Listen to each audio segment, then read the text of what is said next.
Yo, I'm right here. You getting your boy Kid Chalker right here at Drunk Sports Talk right here. Come get me.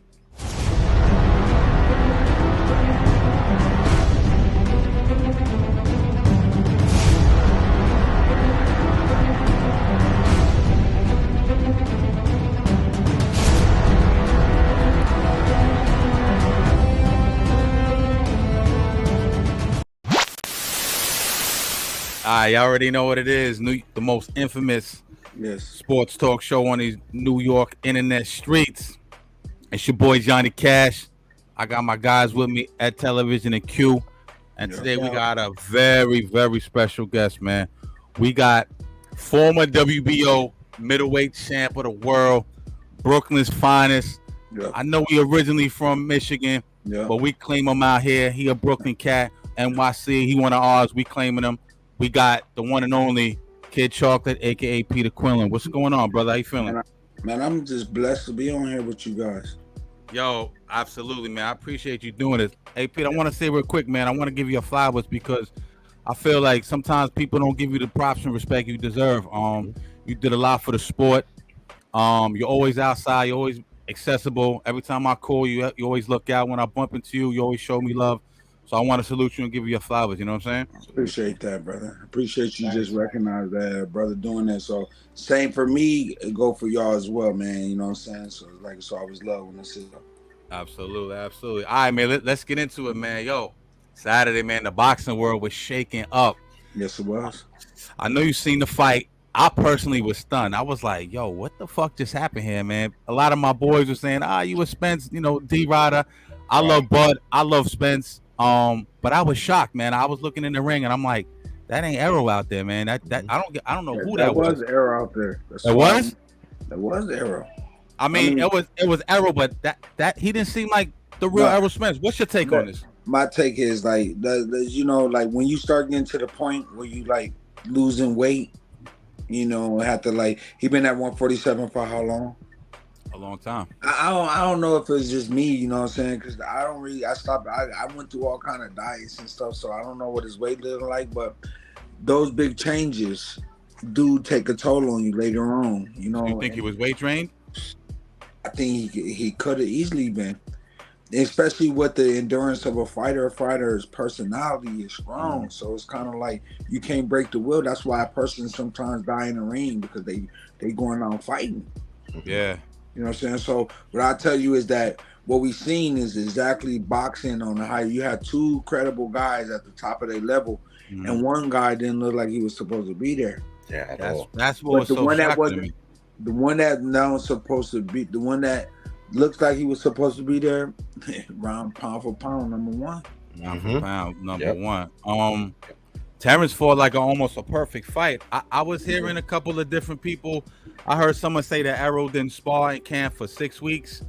And he hasn't fought a southpaw in like 7 years. So I found that to be weird. That's crazy. People say that stuff like that. Because, if he did it, they were like, oh, man, he didn't even have sparring. Yeah. You know what I mean?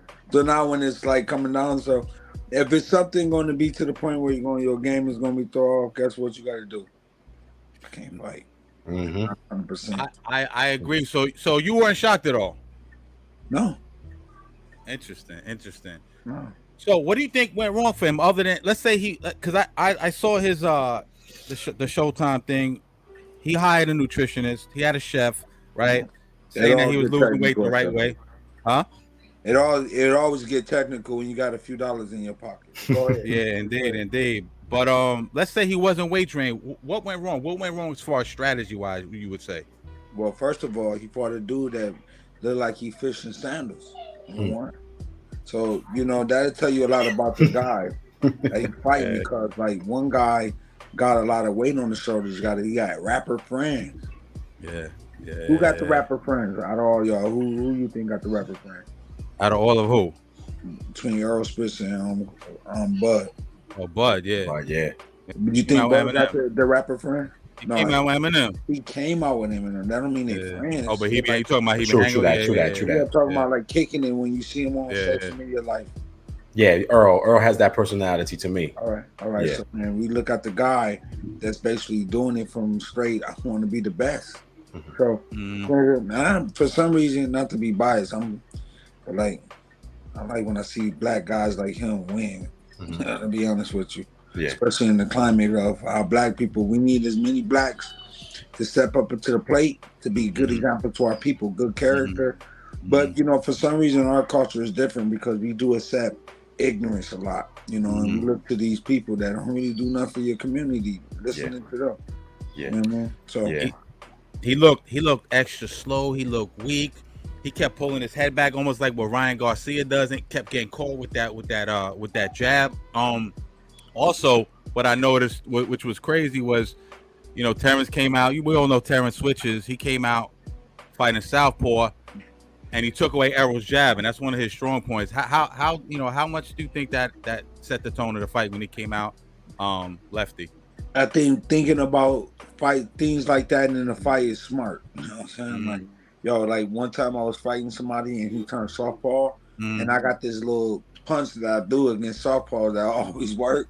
So right when he jumped in the southpaw, so I'm gonna do that punch that I be doing, did it, and he switched back. You know what I'm saying? So I guess what you do in the fight is like you doing whatever you can do. Like, oh man, I hit him that easy. Oh, let me see if I can do it again. You keep on trying, and then you make those type of habits in the fight, and they come out and look beautiful like what he did on Saturday. Yeah, but do you think like him knowing that Bud can fight that way in both different styles? Do you think it's basically on the training that he wasn't prepared to make in time, like game time, adjustments right there in that ring? Well, I could tell you a lot of things, but I could tell you that for me, I think fighters that be living that clean lifestyle, don't drink approach, don't smoke approach, they seem to do pretty well. And I think we probably see like Earl Spence and Crawford lifestyle being different on this level. You know what I'm saying? And I think that would made it different for him. You know what I'm saying? So like, and then on top of that, the pressure. You know what I mean? The pressure of like having rapper friends, having money, having big gold chains. Like I've been there. So like that put on a lot more pressure you really don't realize. But altogether, I think the moments in boxing is the reason why we watch it as fans. You know what I'm saying? Because anything can happen. That's why I never pick a winner before. I just give the kudos to the winner. And we can always criticize someone when lost. But to me, it's like a spiritual thing when you go out there and you put your life on the line for people's entertainment. That's spiritual. You know what I'm saying? So what I would tell you is like everybody, as far as boxing, we the least out of all the athletes of the world, basketball, football, they don't got no federation, don't got no order as far as the individual that participates in this. You know what I'm saying? So I think everybody subjectively gonna be different. Everybody's story different. So we can say, yeah, maybe he didn't have this together, maybe he didn't. All together, I just say, as far as being on the top of the level, you want me to be honest? Like I see myself there. I was like, man, that's me. But I didn't. The punishment didn't come because I was stopped in the first round. So I would say. But on top of that, I was going out on my shield. So I felt my brother was making jokes, made a meme. I said, man, take that down, man. That man, got a family, say him some dignity. You're talking about against Jacobs? And I'm saying for me, it's the same kind of reflection. But you become an instant kind of thing where it's kind of like you're trying to catch these moments in your life. Yeah, true that. I felt like when he came out very aggressive in the first round, and then in the second round when Crawford knocked him down, he just wasn't a shell of himself after that. Like he lost himself. I think you're not in the moment thinking like, oh, I'm losing myself. No, like I got knocked down. Don't let that happen again. It happened again. Oh man, I gotta. And then you fall back. He was rattled. You think he got rattled a little bit? Of course, you got rattled. You just got dropped. So when I was thinking when Andy Lee dropped me first time, I'm like, oh, how did I get on the floor? I didn't even know I was on the floor. Yeah. Then I got up. I said, oh man. And I looked at him. So he about to try to come finish me. When they were coming, this is how I was talking to myself. Yeah. Right. And I said, okay, what I'm gonna do? I said, in between him trying to finish me, I'm gonna punch him hard in between the punches, and I punched him hard. I got myself back, but I can understand what mentally how I just got imagination what he was thinking about in those moments. He's just trying to play catch up. Aren't we all trying to play catch up? Indeed. Yes, indeed. Don't everybody here got a lot of stuff they need to get rid of in their career? Absolutely. Oh yeah. You know what we doing throughout life? We just trying to catch up before we die. That's a fact. That's a fact. Yes. Hey man, it's a race. Yeah. It's a race.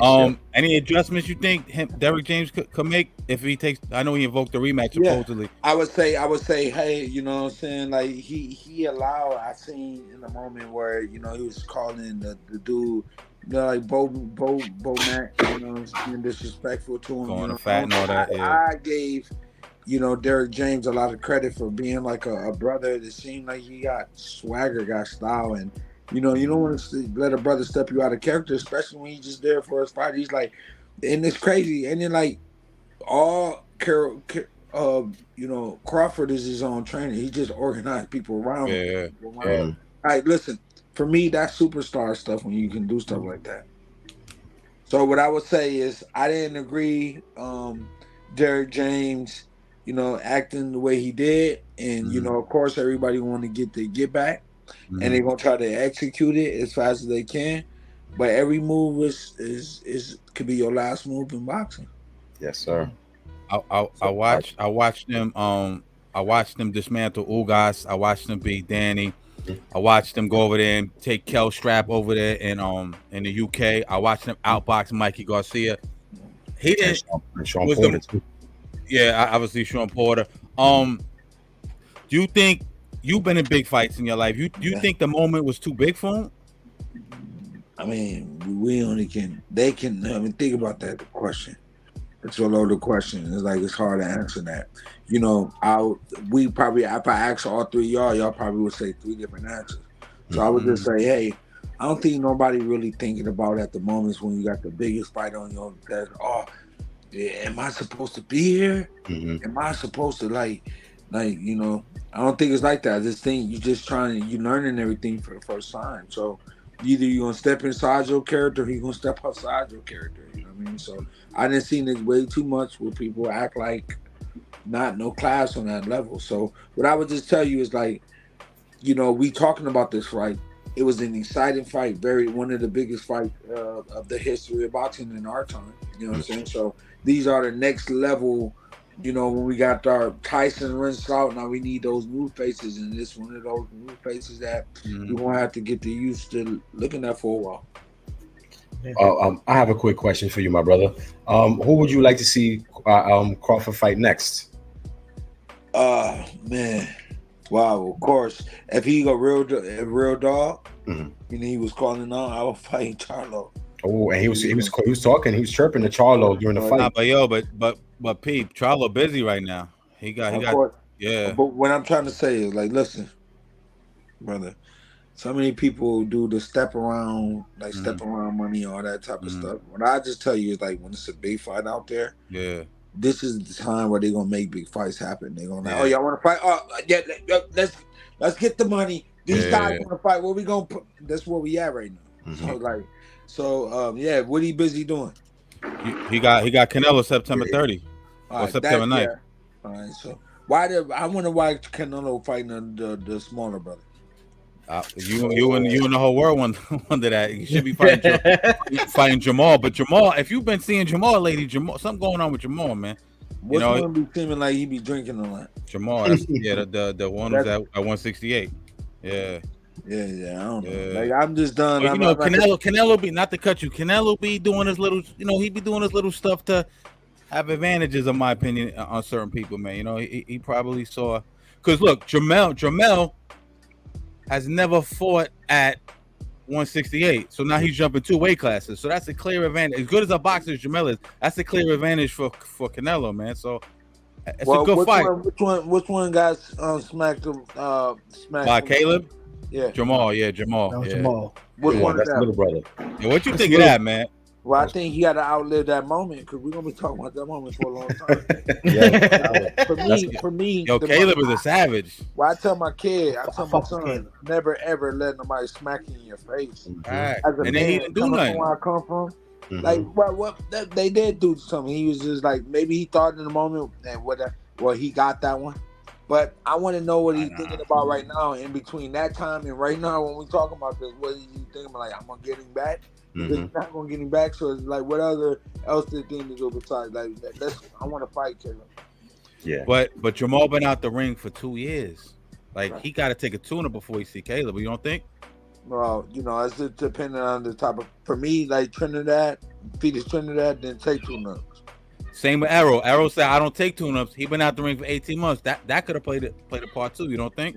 We could have said that, but like I said, didn't Trinidad give us some nice moments in boxing? Oh yes. Yeah. So I guess we need personalities like that, brother. And it's where you get that.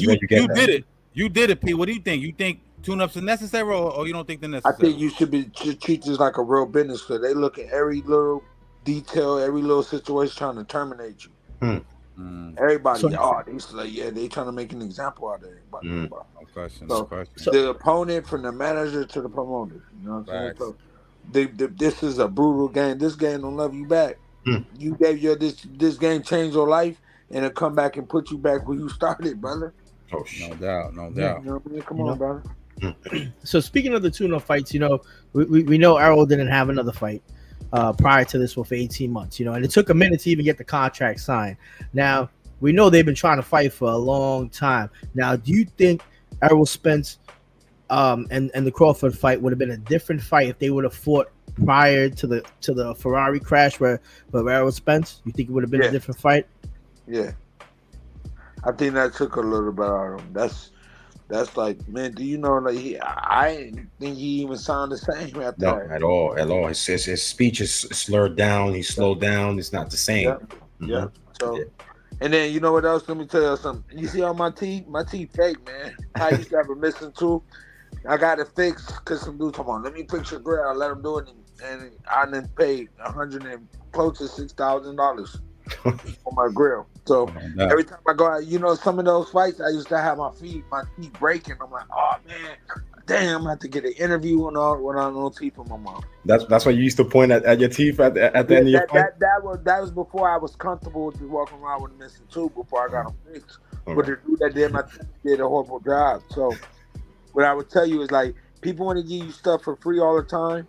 My dad, as a young kid, told me, never take nothing for free. You gonna owe people favors and all that. So this dude was like, oh man, let me fix your grill. And I'm like, and then my wife tried to talk to me. He said, oh, you could, and he messed my joint up. And I'll tell you, that been the difference in my whole career, bro. I wasn't the same soon my teeth got fixed. No doubt. Every time and then when the first time I got stopped, I fought Danny Jacobs without my teeth in my mouth. Oh wow! Yeah, I had like a flipper that when it was going down, I would have to flip it back in. Oh wow! So I would tell you, every fight I was thinking about my teeth would get broken in Cam. I had to go back and get it fixed. It was just a headache. So that happened to Earl Spence. So I know how that felt for him too. It ain't the same. Yeah. Wow. Let me ask you a question. Let's say the Jamel fight don't happen right now because they both undisputed, right? So I know Terrence like those big fights. But he also has a history of fighting as mandatory. Let's say he doesn't drop all the belts right now. He stays at 147 for a minute. You know the name I'm getting ready to say at 147. Boots. What do you see happening if they get it in? Well, I seen some logic today. How many? They said Earl Spence fought 18 world championship fights. How many has Boots did? I think none. yeah. I know, but he's the mandatory though. Is he gonna? Okay, we understand that. But what I'm just trying to say, as far as what is on paper, like what we see Crawford do, I think we could see him do as well. But like I said, it could be a row. He can get a couple paydays. And take some other fights and demolish, make some paydays, and then go for the fight where the fight gonna be worth more money. You know what I'm saying? Fight gonna be worth more money when you keep winning, and that man to keep winning. It's like the timing is right. Like, man, that's what you wanted, man. Listen, man, go ahead and just, he making a lot of money. They paying Canelo a lot of money. Give me $11 million. Do you feel like if Crawford was to step in the ring with Earl again, you think it'll be the same kind of outcome between him and Earl? I think we did, brother. He looked at like he outclassed us. Yeah. So if we wanted to see something different, we'd just basically watch the fight. We were like, he did look different, didn't he? He made something. So what I would just say, would he do? Could he do? That's all subjected to the answer of Earl Spence. we just got to stay tuned to what he's doing, watch what he's doing. I pray that, the hardest thing to do is make decisions when you're emotionally distracted, man. Mm-hmm. So he got to be sitting in the round. I wouldn't even I would have took and sat down. I would have took 15 days not to make decisions to take the thing. That's what I was thinking, like, because it was asking me, do I want to take the fight with Danny? In that moment, I was clustered. I had a concussion, all that. Yeah. Like he jumped in the ring too fast. Yeah, man. Mm-hmm. You know what I'm saying? So, but that's the game, and that's the beast of the game, brother. So what I'm trying to say is, like, how about this? I'm just thankful that I got to believe in God through my career. No doubt. Later, I think later, like, God caught me at the right time where I just basically, like, I don't care about being famous. I don't care about, posting on Instagram. And I probably should do it more, but, like, I don't care about none of that. No, I feel you. We talked about you say Boots probably not now. Boots not ready for that. But what about? I know. He, like you said, boxing is a business, and he just had the biggest fight of his life in front of the biggest crowd in all of the world. Basically, I think they did 21 million at the gate. The pay-per-view is probably going to come out decent. So now he's turned into the A side, and he might be a draw. He's going to be looking for big name fights, right? A big name that comes to mind, even though he's been out the ring for a long time, is Keith. What do you think about him and Thurman getting it in? I think, like Thurman is a little older now. Yeah. So he has some he got some paydays. So he's chilling. Is Thurman trying to cash himself out? I don't think he's trying to catch us down. I think he can be smart with the way he got his money set up. So he can say yeah or no. Some people ain't got no situation, no other opportunities to be like. So look what Spence. Look what Crawford did. Crawford left his promotion company to come over to the other side to make the fight happen. Yeah. Y'all don't understand. He did that. Did he not do that? Yeah. Who? Terrence? Yeah. That's crazy. And he tried to make the fight happen. Getting offers, got ambassadors to come in. Yeah. And look, they brought it to. They had an offer out there from like Terrence Crawford. Look, he got to fight. Now look what he got. Yeah, he came over to BBC. Tell me that's not smart business. That is. He signed it. But he has a 2-fight deal on PBC. So we all thought it was going to be Spence. Who's it going to be? Well, they also have Tim Zoo's name out there too, but I don't know. That's at 154 though. Yeah. So they got Virgil Ortiz too, right? Virgil Ortiz, but he stepped out. Whatever. He keep passing out though.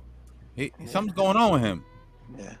There's probably some medical. We got to pay for. You got Stanionis at 147. You could go up. You could fight Fundora. Fundora just lost to what's that kid's name? What's the kid that just upset him? Mendoza. Mendoza just beat him. So I think they're gonna get a rematch. You got Erickson Lubin. I kind of like that fight. I don't know if it's a big one. I don't want to see Erickson Lubin right now. I want to see him make some real solid comeback fights. For that beat he took from Fundora. And then you got Tony Harrison. So there's not a lot of sexy names up there. Yeah, but so what I think was honest is like for me, like if Boots fought like Tony Harrison or somebody like that, and he get back, that would solidify me. That right there. Or Stanionis. Yeah. Clean up the division maybe, right? And then just see what you do. But in that meantime, Crawford's gonna have to be doing something. It's gonna be at least 6 to 12 months. So maybe he takes another fight with Spence at 147. But I don't think Spence wants to do that. Spence already. My man gonna go back and he gonna go fishing, brother. He gonna be chilling, and then he got the right to do it, and then he gonna come back and be strong again. And like, what he been doing? Like, he been fishing, doing what he always been doing. He ain't changed nothing. What if he gets clean? You hear about this neurologist who was on some boxing podcast saying that he thinks Errol has brain damage. But let's say he gets checked out, he's good to go. The Crawford fight don't happen. He's moving up to 154. What do you think will be a good fight for him to test out the waters at 154 at? I don't know. You talking about some? You said that he has some brain damage. That's what a doctor was saying. They got like residue. You chill out because you can't get your thoughts back once they. No, but it's speculation. This is not an official doctor. Yeah, but I hate that type of speculation happening after somebody lost. This is why he can't just have lost, brother. Yeah, true. Gotta be like, in that case, he shouldn't have stepped in the ring if it was something wrong with him, brother. That, yeah. I think they also said like he might have like partially detached his retina again. Right? I heard rumors like that again. So I don't know if y'all heard of fighter named David Reed. Y'all hear about David Reed? Yeah. David Reed was like, I liked David Reed, and he had a detached retina in his career. Wow. Yeah. So like detached retinas in fighters' careers. Just to let you know. Yeah. I have 4 fractured orbital bones in my face, bro. Wow. That's crazy. That's crazy. Yeah, you was a dog, P. Yeah, man. Let's move on. I wanted to ask you something too, because they had Pitbull on the undercard. It seemed like they're trying to clean him up, shine him up, prop him up. And what's the name?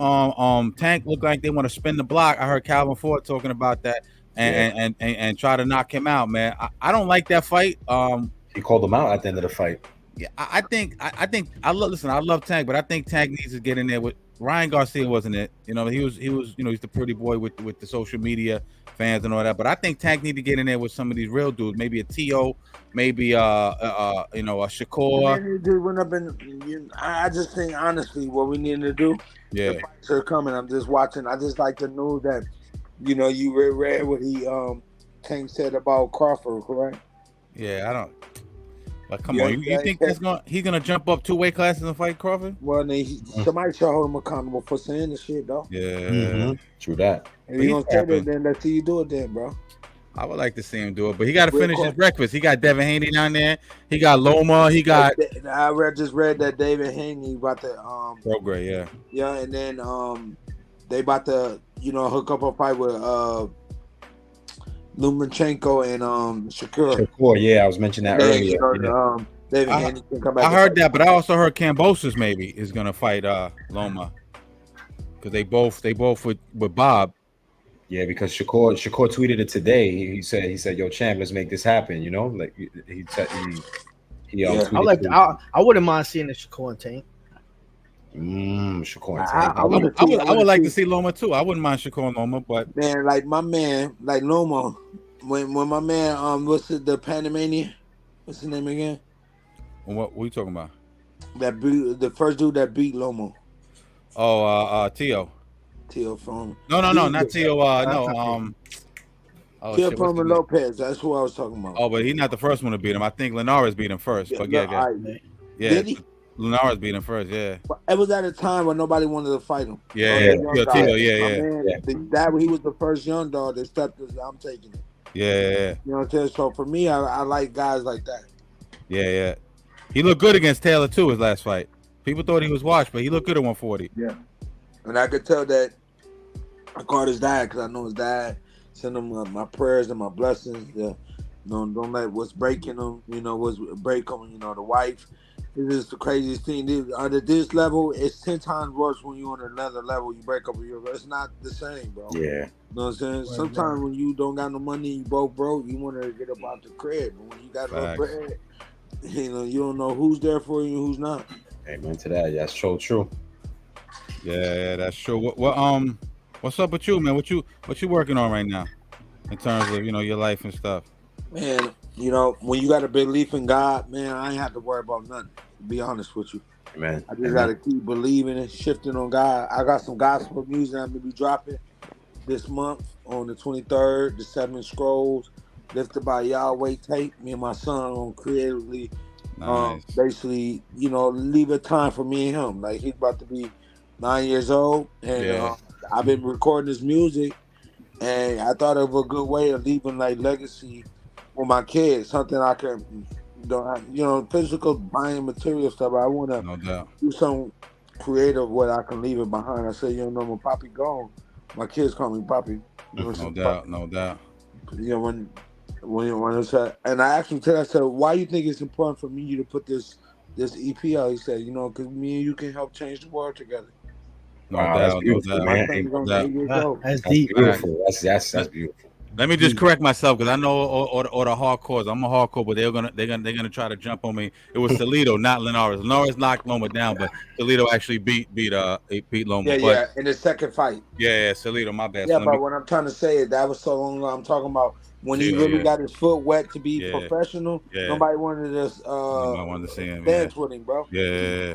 Yeah, you want to give me some bars? When the Lopez went out and did it, then everybody like, I could it. No, you didn't. Yeah, that young man get credit for what he did. Yeah, nice. I remember they were calling Nomachenko. Like nobody wanted it with him. Like Nomas. Nobody. Exactly. Yo, before you get out of here, you want to give me some bars or what's up? Let me see what I can do. Want to do something different? Hey, that's it. Let's do something different. It's a drunk sports hip hop. Kid Chocolate don't play. Let's get it. Let me see. All right, let me see. Yo, what's your life like and what you been through? God got you covered and he's working in you. That's something special. And he's coming to bless you. You keep your faith when your trials come test you. Don't make no issues when reading epistles, telling a better story, making it all official. When you got these gospels, none can stop you. Who can be against you when God says he got you? I'm on my knees. He meet my needs. Lord, please grant me the peace. Every word proves true. Only if you knew the type of people God can use. Check the lyrics, they all full of the spirit. Moses by the bushes, don't be scared to come near it. Sound like I'm preaching, a pastor with the balls in the image of a king. My crime is with the stars, never failed me. Yo, that was beautiful. Yo, it's gonna be available everywhere. Also, man, bro, platforms. I'm gonna be so happy about this because listen, they already think boxers don't know how to read, bro. Nah. You were very intelligent, well-spoken, brother. You got all your faculties. I'm happy for you. But let me not. You know, I'm intelligent, but I'm only intelligent because when you from the streets like I am, and you apply yourself to something good, you can take your experience and get a college education through the streets. No doubt. Decision making. So what I would tell you is like, yeah, man, I'm just excited for y'all to hear it. Like, let me ready to listen. You hear it? Now watch this. And I wrote all this music. My boy is featuring on this one. Ready? Holy matrimony. You get me married to sin. Holy is your testimony. I'll never doubt you again. Holy is God. That is calling you his friend. Holy female Hosanna. Let me praise you again. I'll speak what I know. You can tell by the flow. Yeah, you heard what I said. The word is our food. Yeah, we call it the bread. Being in the vision is being that you lied to. That's cat. Don't bury the truth. Let me throw the lies. That joint sound fire. Watch it. He gave me my eyes. Hallelujah. Jesus was risen. This show is the Christ. Ready? Jesus, Hosanna. You gave us our lives. Yeah. Holy. Let me stop. Yo, that's fire. I appreciate you, P. Yo, I love you for doing this, man. Thank you. If you ever need something from me, you know where to find me, my brother. When I get the album, I'm gonna try to kind of highlight the music, bro. You coming back? I'm buying 10 copies. I promise you. I DM you when I do it. And then listen, I'm doing boxing sessions down in Tribeca. Oh, y'all come through and have an experience on me. Yeah, you pop out. But if y'all all three not doing it, I don't want to do it, man. Nah, we gonna pop out. We outside. You see me at the Belonga joint. I'm outside. What's everybody's name again? I'm Ed. I'm Edwin. All right. That's Q. Television Q. You know I me. know Q. I already know Q is not coming. He already got to look on his face. I'm going, man. Trust me. I'm going. We pull up. We be outside. We in the city, bro. Trust me. I'll be out. This way, he did like this, like. Yo, Champ got jokes. I love it. Damn. I definitely want to do that, and I definitely come out and support. So let me know when that's popping. Hell yeah. Yes, sir. We'll show support. We'll be outside. Yeah, definitely outside. Hell yeah. I can tell you, I ain't have a dude like me on the show for a long time. No. You know who we got coming right after you? We got Cory Spinks. So I'm gonna tell him you said what up. So now, Cory know me personally. Yeah. Hold up. You cool with him? Yeah, that's my brother. Let me tell him to tap in. Hold up. Let me tell him to stay on the line real quick before. Hold on.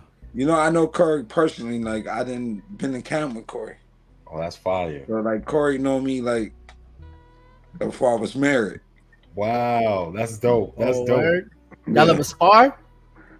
They me and Cory, I don't think we ever sparred, but he knew I was like, I had that dog in me, though. Oh, man. I was just down King training camp over there training over there. I was just telling her before we got on. I remember you when I was in high school, when I was a young pup, and I used to see you on Friday Night Fights, man. You used to go in. I'm like, yo, this guy right here is a. You said when you was when? When I was in high school, I'm 37.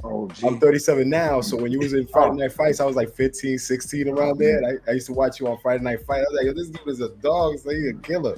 Man, I didn't live in New York. I moved to New York, bro, and I was in the Bronx, and then spent a lot of my time in Brooklyn. Yeah, so I was in Bed-Stuy, and I moved to Fort Greene, and I just like, man, it changed my whole life, B. Didn't you walk to the Jacobs fight? You walked down. Yeah, but no my hood is Fort Greene, bro. No doubt.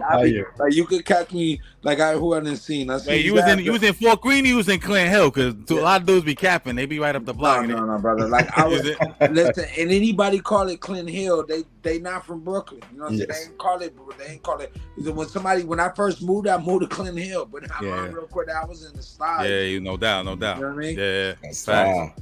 It's crazy how I moved to New York and was in Brooklyn. I was in Brooklyn, New York City. You know what I'm saying? You was in Fort Greene. Because I was just testing you because Clinton Hill used to be is basically Fort Greene, but everything get gentrified now. So yes, they do. They changed. They changed. They trying to move people to East New York. Yeah. East New York is still like the old kind of neighborhood it was back in the 90s. I don't think they can ever clean East New York, man. And they trying to move people to East New York. They trying to move people out of Bronzeville. All those. They trying to move to East New York. Yeah. Oh shit.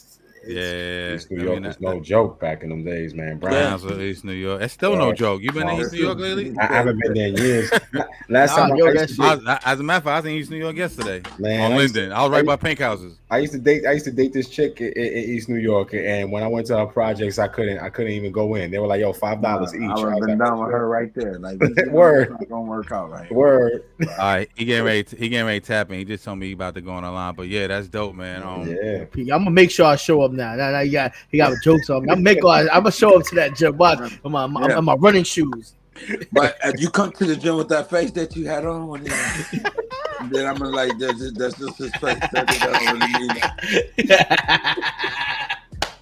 Oh man, that's dope. Oh man, yeah. I'm gonna pull up with my stepson too. Peter, that's fine. I'll pull up with my stepson to the boxing. How old is your stepson? He's 15. Oh, damn, nigga, you like young. You a young stepdad out here. Look who it is. Cory, what's up, brother? What's up with you? So, Cory, how do we know each other, brother? Oh man, no, I don't know you, brother. Stop. Yo, Cory, do me a favor. Turn your phone to the side right quick. My bad, my dude. Don't have me tell you. No. Don't tell me say what we have done. No, that's my guy, man. Yeah, that's what he wanted to tap into. Man, I'm good, man. I'm blessed. How you doing, brother? I'm doing, man. Same here, blessed, man. How's the lady? Great, man. Man, let me tell you something else. So, like, Cory, man, when I met him, man, was like married and doing the thing. For me to now be on the line and see that he's still married to the same girl, man, it's like amazing to see that. And I'm blessed by even the presence of me being around you and seeing your growth, bro. You know what I mean? That's a blessing. Yeah. Into that. Absolutely. We gonna get into Cory's story. P, I love you, my brother. I appreciate you. Cory, I'll call you, man. I love you, man. I'll talk to you soon. Same to you too, Chop. All right. I'm gonna hit you up. All right, I'm gonna change my face, P. I'm gonna change my face. All right, please do that, man. All right, my guy. And let your boy bring his young let your young stepdad friend bring his son. I got you. No doubt. One love, my dude. Peace. One love. Peace, man. Yeah, that's what's up. That's a legendary Kid Chalker, Peter Quillin, man. God bless us, a good brother, man. You know what I'm saying? But we got two legends, man. Let me get this man his proper introduction, man. We got 2-division, 5-time champion, undisputed welterweight in the 3-belt era, one of the last undisputed welterweight champs right before Terrence Crawford did it. Legendary southpaw slick boxer from a legendary royal family of boxing. We got the one and only Cory Spinks. What's up, my brother? How you feeling? What's up with you, man? Blessed, man. No doubt, man. I appreciate you coming on, man. It's an honor, man. I followed your career. I've always been a huge fan. and I just want to give you your flowers. I was telling Peter Quillin, man, giving him his flowers. I want to give you your flowers because you've done a lot for the sport. Yes. You're an ambassador of the sport. You're a legend in the sport, and you deserve your flowers. So we salute you. You know what I'm saying? Well, I appreciate it, man. No doubt, no doubt. Yo, let's get right into it, man. I want to talk a little bit about kind of like your upbringing and your career, and then I want to talk a little bit about current events in boxing. I know you born in St. Louis, right? Right. I heard you say before many times you grew up poor, even though your father was a legendary boxer, but I heard he wasn't around. He was around the age of 13. Talk about growing up without a dad, in the perils of poverty, and what that took and how you overcame that. Oh man, I had a few good people around me as far as like my first coach, Charles Ham, who mentored me as a young kid. Always tried to keep me doing something positive. And staying, trying to stay out the streets, but was always in them. But just the blessings of God that I made it out of it, man. It was tough, just staying grounded and staying what I was good at it, and it finally took place and got me out of there, man.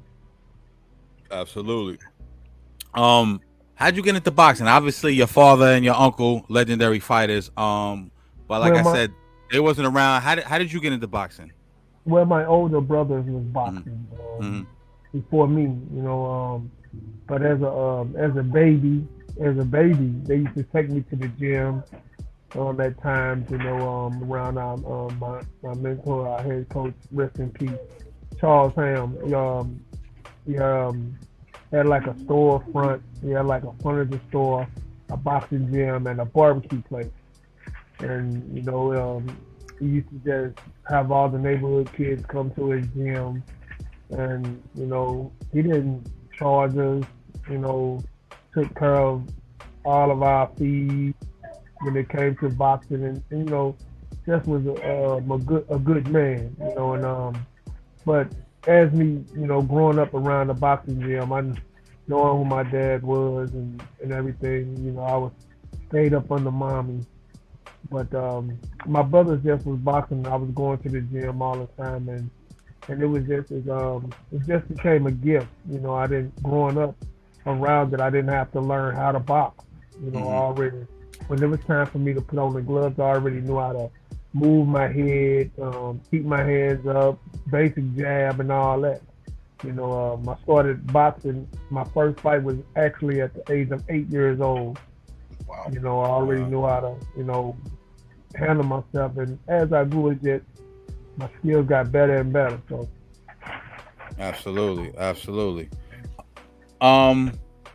So, I know you had a very long and in-depth career in the amateurs, man.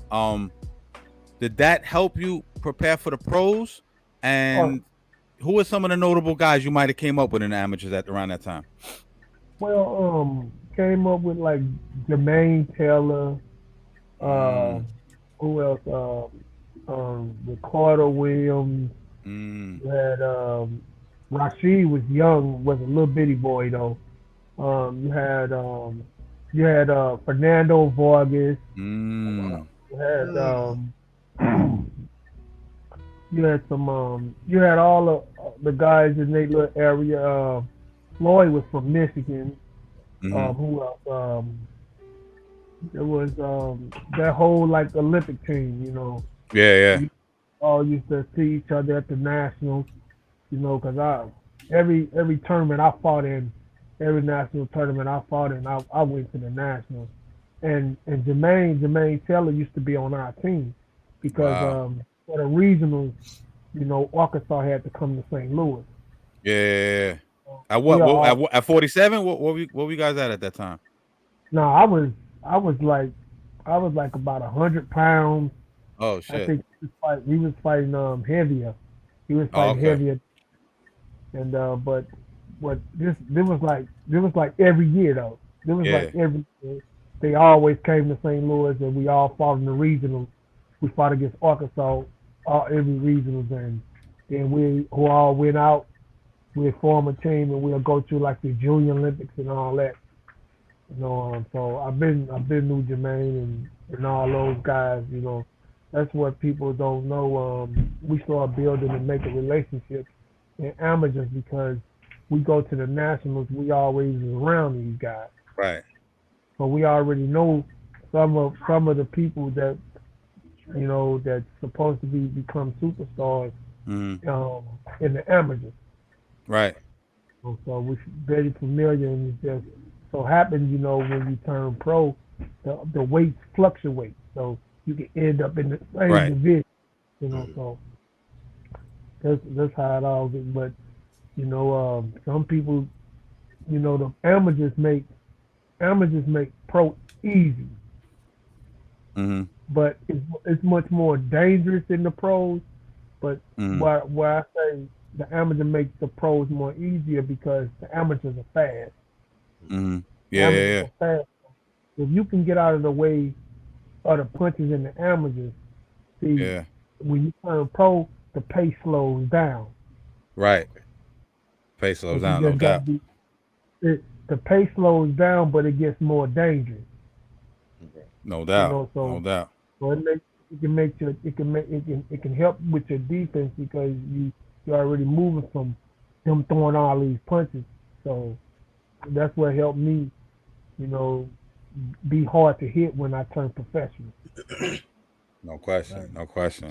So speaking of all that time in the amateurs, and obviously you getting all your skills and utilizing that when you turn pro. You turning pro at 19. There's other kids that about to go to college or whatever, or taking a break off, doing their summer jobs, and you turning pro to fight some real boxers, man. Can you tell me like what your emotions is and like how you started feeling when you started entering the ring with these other guys that it's gonna start getting serious from here on out? Even as an amateur, when you first start off, like let's say you're a junior, okay, you looking at these older guys go 3 minutes around. You getting tired going like a minute or a minute and a half. So you looking at the professional fight. You look how they going 12 rounds, but they going 3 minutes each round. You scared like, man, how they going all these rounds? And I'm getting tired in a minute and a half, and I'm only going 3 rounds. Facts. But I understood it. As you grow, you know what I'm saying? Of course, the training aspect of it gets harder. You know what I'm saying? You have to basically train your body like a machine. You gotta beat your body up in the gym. Even though it's not more brutal than the actual fight, but you go through it in training camp, man. I'm talking about like tremendously bad, man. It's like really the training camps are more brutal than the fight, man. It's just the fight. Your gloves get a whole lot smaller. Yeah, it's like fighting with your fist. What are they in the amateurs? 12 ounce. What are they? 16 ounces in amateurs? No, they 10 ounces. They 10 ounces, really? Wow. They 10 ounces, but the 10 ounces in the pros are like paper thin. Yeah. They're paper thin, and that's why they put a lot of more hand wraps on your hands in the but they don't really do anything. You gotta punch for, if you go into 10 or 12 rounds, you gotta punch on a person with your fist. That's why a lot of boxers have complications with their hands after their career. No question. 400 or 500 punches a fight, right? At least. Yeah, you hitting their elbow, you hitting their head, you hitting parts of their body that's very hard, and then you have to block that out and go through the pain and worry about that after the fight, and it's a brutal sport, man. But No we doubt. love it. No question. Champ, I got a quick question for you. I know you turned pro 2 years after your dad stopped fighting himself. How was your transition coming into a pro, being known as the next generation, and you set in your lane, knowing that you coming from a big family name, a lineage of boxing, like your dad and your uncle? How was it, your transition to become pro and setting your own, starting your own journey? It was a little scary. I'm not gonna lie and say it wasn't, because I had big shoes to fulfill. But I know I had the skill. You know, I was blessed with a skill that I really didn't have to learn. Um, where I grew up at, got me tough enough to go through anything. So I wasn't afraid to get cut.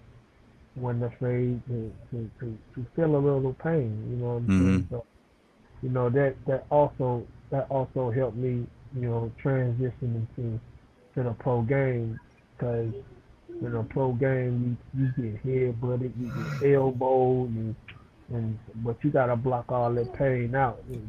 I'm here to tell you, it hurts. It hurts No doubt. bad.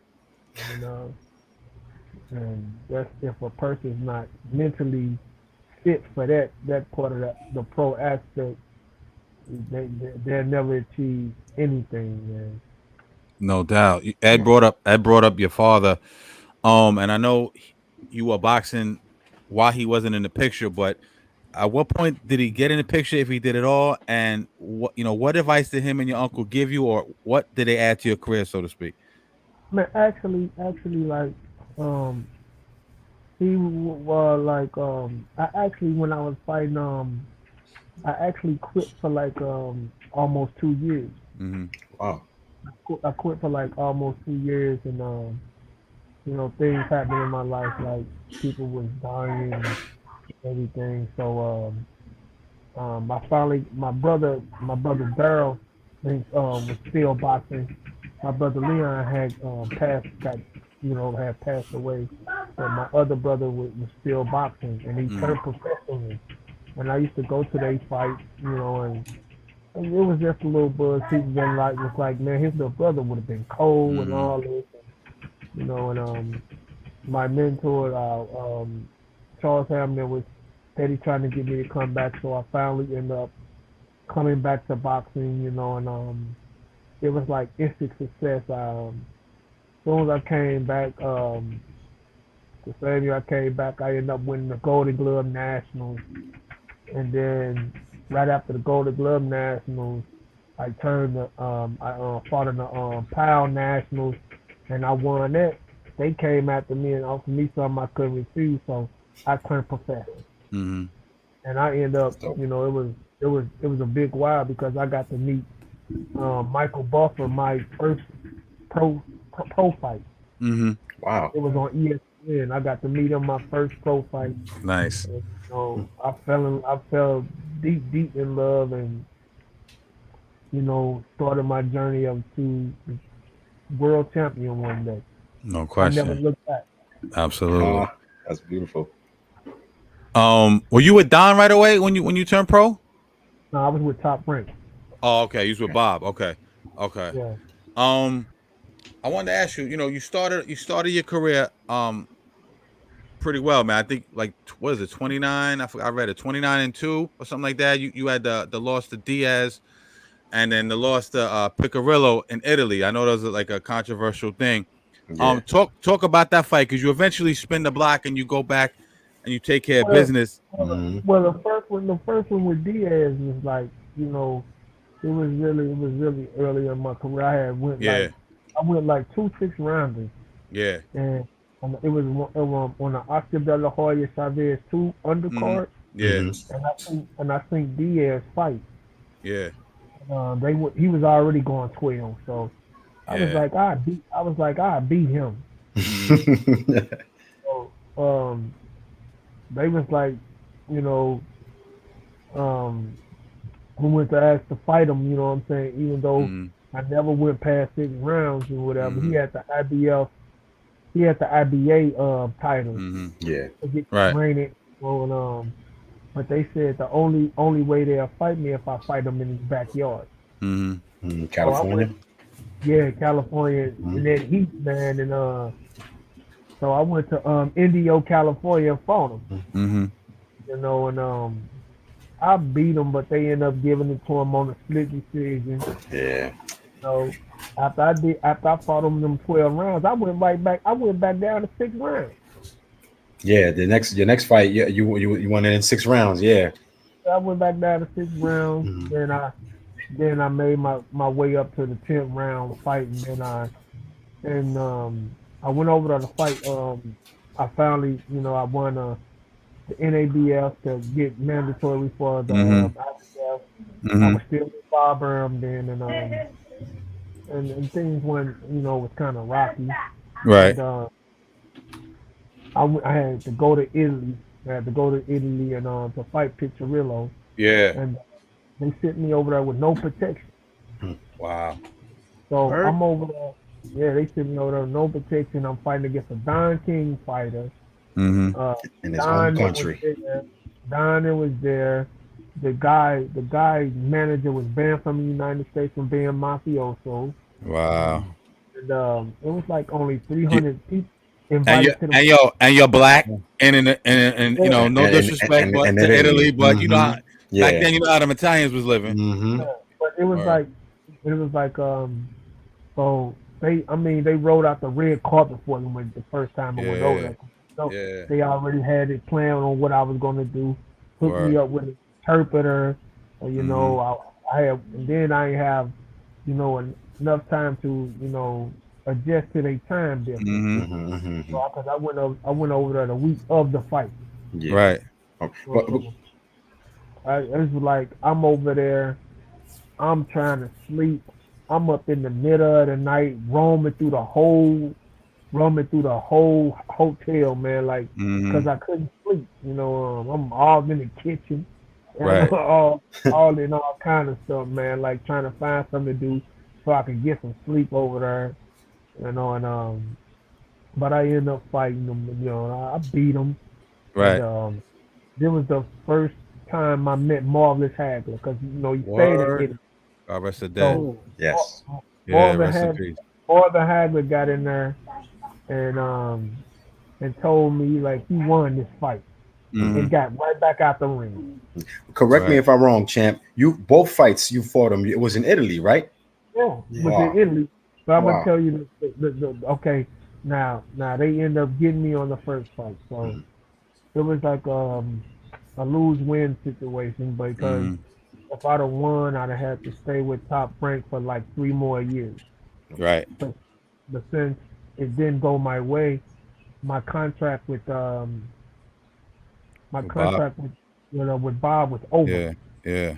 So Don was there and he seen me beat the guy. So when I got back to the States, I flew down here to Don and I signed with Don, and Don put the guy on ice.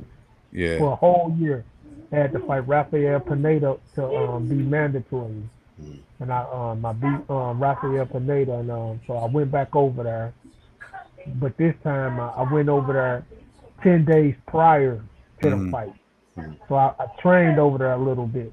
Right. Get acclimated to the time. Right. Because we was fighting at like 1 in the morning over there. Yeah. Yeah, go ahead. No, I was gonna say she beat Picker. You spin the block. You go get the strap from Piccirillo. What was that? The IBF, and now you got to fight Mayorga, right? You crazy ass Mayorga. Everyone know he talk hella shit. And that's for the WBA and the WBC, basically undisputed. I heard you say that Mayorga is one of your toughest fights. I always thought, because I followed your career, I always thought it was Zab. But what about other than the pressure of trying to be undisputed? Why was that fight so tough for you? Look, the same thing did happen to. I was at a fight, and I seen Mayorga. He knocked out Forrest Griffin. He knocked Vernon out Forrest. He knocked out Six Head. Oh, okay, yeah. He knocked out Six Head Lewis. That was the IBF World Champion at that time. All right. Okay. I said again, I'm like, I beat him. Yeah. Because I knew he wouldn't be able to hit me. Yeah. He beat I know he beat Vernon and everything, and God rest his dead. Yeah. yeah. So it started to work because that was Don Cash Cow at the time. And he was thinking he could beat anybody. And both of us were signed with Don, and so it's like we started to try to get the fight to make it happen to see if he to come undisputed. That's what Don wanted for him, and so it's like, man, for this dude I trained like damn near half a year. Wow, for Mayorga? For Mayorga, man. Wow. It's like, Your camp was half a year? Man, that's crazy. This what look. I went to camp with Diego Corrado, the late Diego Corrado. Oh, that's my guy. That was my guy too, man. To help him with Captain Mayor. Yeah. That was a great fight too. I was up in Big Bear with him for like 2 months. Yeah. 2 months, and then they finally made the fight with me and Mayorga. So it's like after the Diego Corrales camp, I had like a weekend. I had a weekend to like chill or whatever, and then I went right into my camp. I went right into my camp with for Mayorga. I had like one sparring partner though. That limit. It was a guy Rodriguez Mongo from St. Louis, a 160 pounder. He studied Mayorga to a T. Really? Every night studied him to a T, man. Wow. And that's the only sparring I had for that whole camp. Wow. Like, it was the best day of my life, and he was tailor-made for you though, because he's straight up and down like Floyd say, no special effects. And you put that work on him. Yeah, but the people they just look at Mayorga as a wild swinger, but he has boxing skills. Because if you get in there, if you just get the swinging at him, he'll move. Right. He'll move. It's just he swing wild. Right. And the taunting too. Right. Yeah, that stuff be hard though. And it was like I was in the best shape of my life. I ate before the weigh-in. Yeah. Right before the weigh-in. Right and still made weight. And still made weight. And was still 2 pounds under. Wow. And I was ready for anything he brought to the table, man. So that's why I say that was the best, fight of my career. All right. So you would you say, champ, he was your hardest opponent? Yeah, because he was unpredictable. Yeah. He was very unpredictable, man. You didn't know where the shot was going to come from. Yeah. That was the reason why he gave Vernon so much problem. Yeah. Even though Vernon fought him before. Yeah. And he spent the block and fought him again. Yeah. It still wasn't no different because he couldn't prepare for what he brought to the table because he was unpredictable. And I was shocked because Vernon had handled Sugar Shane pretty well. Vernon was nice, and then he goes against Mayorga and loses. So styles make fights, so they say, right? Yeah. The difference was every punch Mayorga throw is hard. Yeah. And he probably smoked cigarettes and all that stuff, but he be in shape. Yeah. He come in shape, man. Well, he used to even like smoke cigars before the fight, like walking into the ring. Yeah, I think he did that with Tito Trinidad, if I'm not mistaken, right? Yeah. Like and De La. I was at that fight too. You was at that fight? Yeah, I was. Trinidad beat the fuck out of him. He sure did. Trinidad beat the brakes. This what he did. No, this what he did wrong. And he tried to do what he did to Vernon. You know, when he dropped his hands and let Vernon load up on him. He did that with Tito, and it was a mistake. Instead of Tito throwing 2, Tito threw 4. And hit him with all of them and buckled him. Yeah, I remember he was like, he was getting wrecked. Yeah. So when you fight Mayorga and you get the unanimous decision, like what is your feeling when you hear that judge say it was a draw? Like, were you surprised? Man, you know what, man? I didn't hear none of that. All I wanted to just know, like, that I was happy I won, man. I wasn't tripping off none of it, man. I was on cloud 9, man. So no doubt, undisputed, man. Hell of an accomplishment, my guy. Man. You know what I mean? You and Zab, like I said, are you're the last ones to do it in the 3-belt era. You know what I mean? So that's crazy. How did that feel, man? How did that feel being undisputed? Like you the dude at welterweight, baby. Yeah, man. It's an unbelievable feeling, man, to know that everyone's gunning after you. Yeah. You know what I'm saying? And you can look back and smile at all of them because all of them behind you. You had mentioned Diego Corrales, man. Like I said, that was one of my guys. I was heartbroken when he lost to Floyd. But how come you never fought Floyd around that time? I always thought you guys would. I think I seen you on his undercard. He was on your. I think I seen you on a card before, right? No. I'm mistaken. We were supposed to back then, but they wouldn't sign the contract. Was he still with Bob at that time, or did he have left already? Yeah, he was still with Bob at that time. Okay. This when he was. It was starting to shift though. It was kind of starting to shift.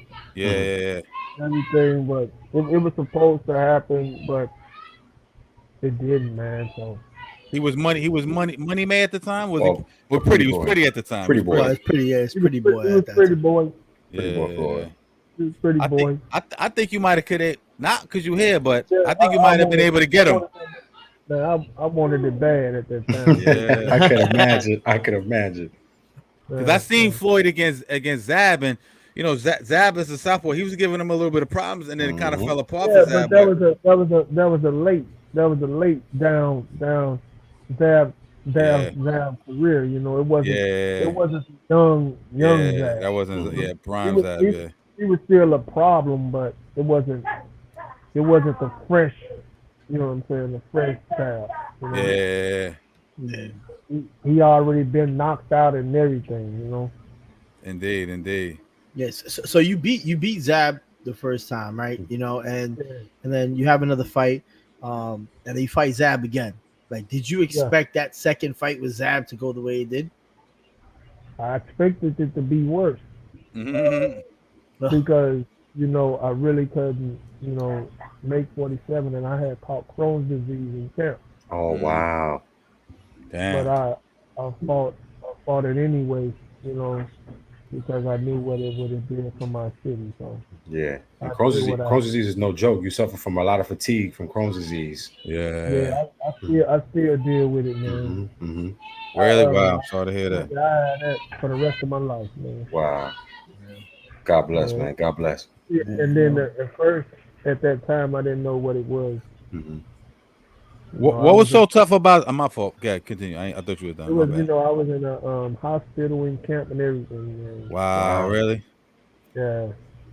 Damn. I thought it was like people was judging by like the ring entrance when I came out with Nelly. I could have did that all day, but I didn't have anything left. Oh man.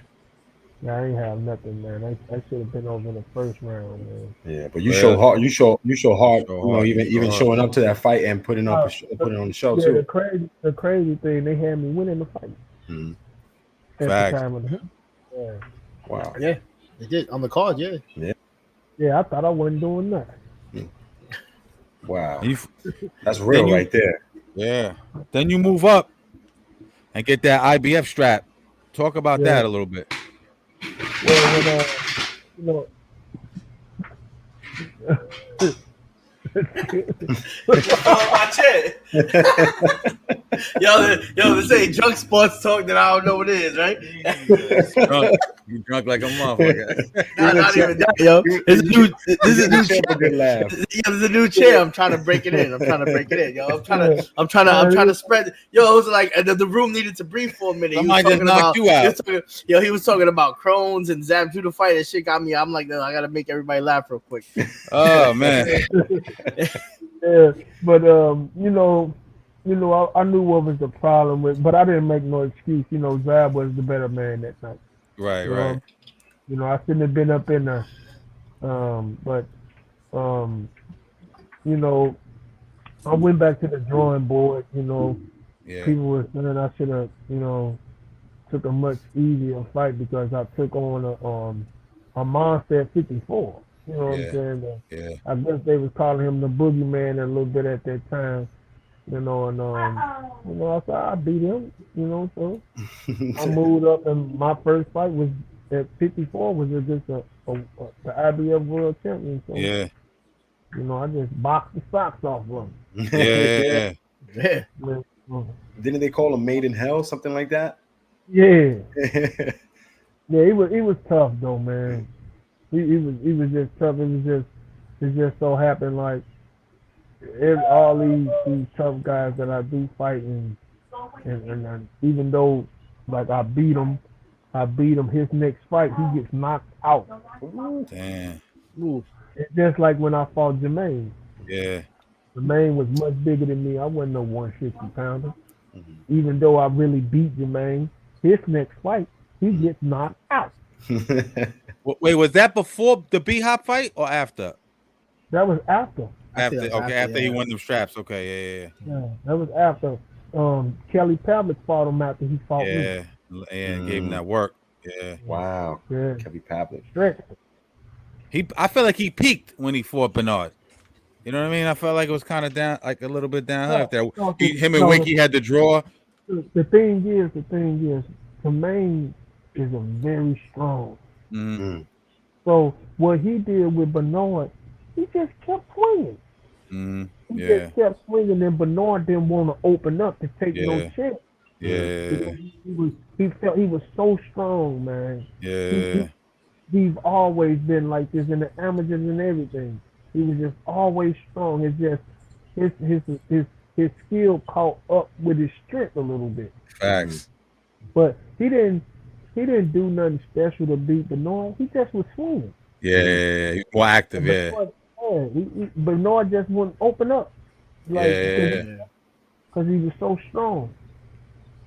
But when I fought him, I knew I can beat him because he ain't have no feet.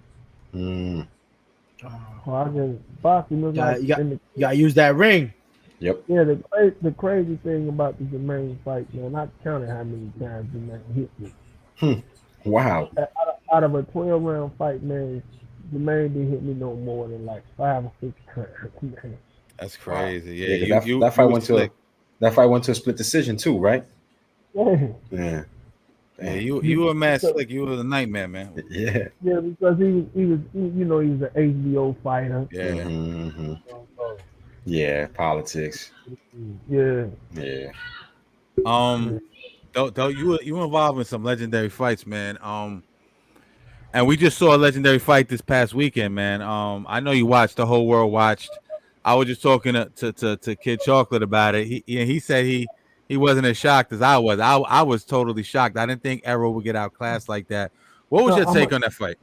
Look, when I first seen the fight, all the boxing can relate to. The first thing we seen was dehydration. Wow. Okay. Not to make no excuse, Terrence look terrific, man.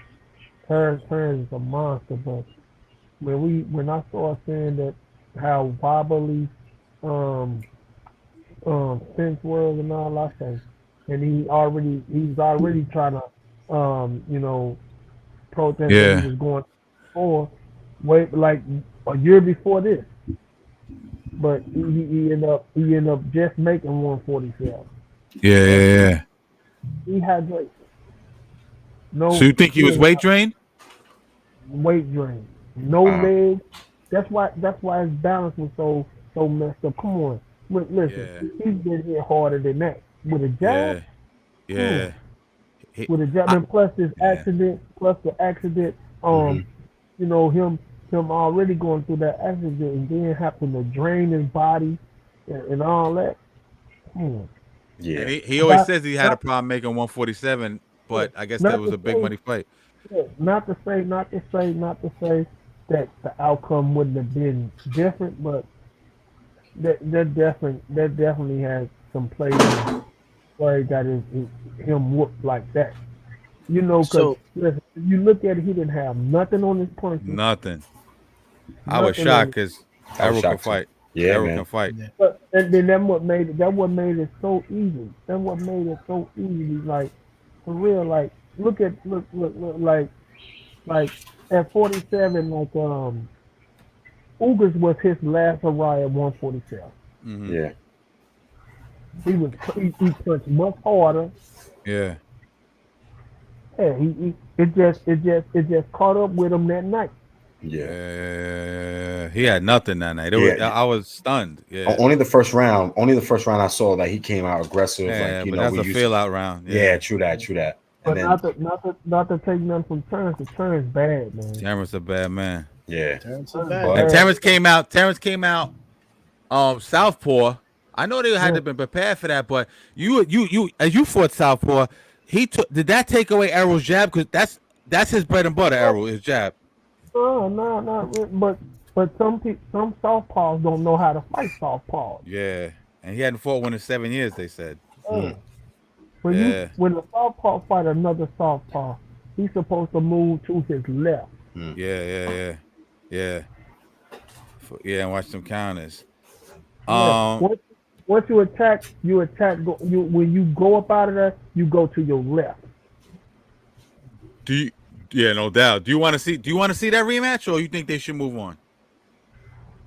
I think they should move on, man. Yeah. I don't think he's gonna get back. I don't think he's gonna be no different.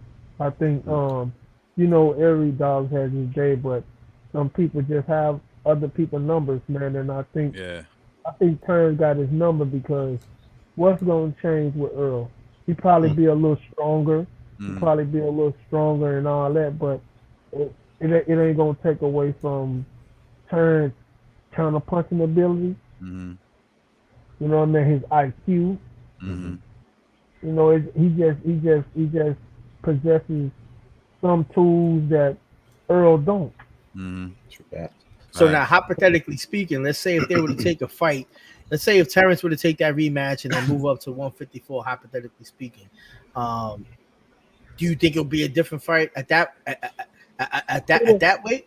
So the only thing it'll be a little bit more competitive fight because Earl will have his full strength.